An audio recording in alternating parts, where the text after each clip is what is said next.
અરવલ્લી જિલ્લાના માર્ગો પર અંબાજી જતા પદયાત્રીઓનો છેલ્લો 5 દિવસથી અવિરત ધસારો જોવા મળી રહ્યો છે। ત્યારે મોડાસા શહેરના શામળાજી રોડ પર 250 કિલોમીટરનું અંતર કાપી દાહોદથી અંબાજી જતા સંઘની સાથે એક શ્વાન પણ પદયાત્રાએ જતા લોકોમાં કુતૂહલ સર્જાયું હતું।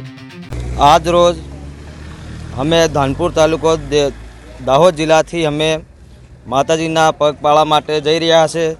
त्यारे हमारे साथे माई भक्तो 70 थी वधारे छे। एनी साथे साथे एक देवगढ़ बारियाथी हमारी साथे एक कूतरो पण संगात माई भक्तोनी साथे ने साथे आवे छे।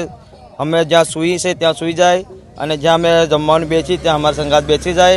अमारे जे माई भक्तिनी जे आ टी शर्टो छे ए देखीने ज बीजा जोड़े पण जतो नथी। हमने पण खबर नथी के आ क्यांथी आव्यो छे, पण अमे माताजीनी रथ संगातनो संगात कायम माटे हमें आम तो घणा वर्ष हमारो हमने नवुं ग्रुप बनाव्युं छे। हमारी साथे 60 થી 70 जना माणसो छे। हाँ, दुख तो हमने पड़े पण माताजीनी दयाथी अने प्रेम अने भावथी अमे उमंगभेर नाची कूदी अने धामधूमथी अमे जईए छे।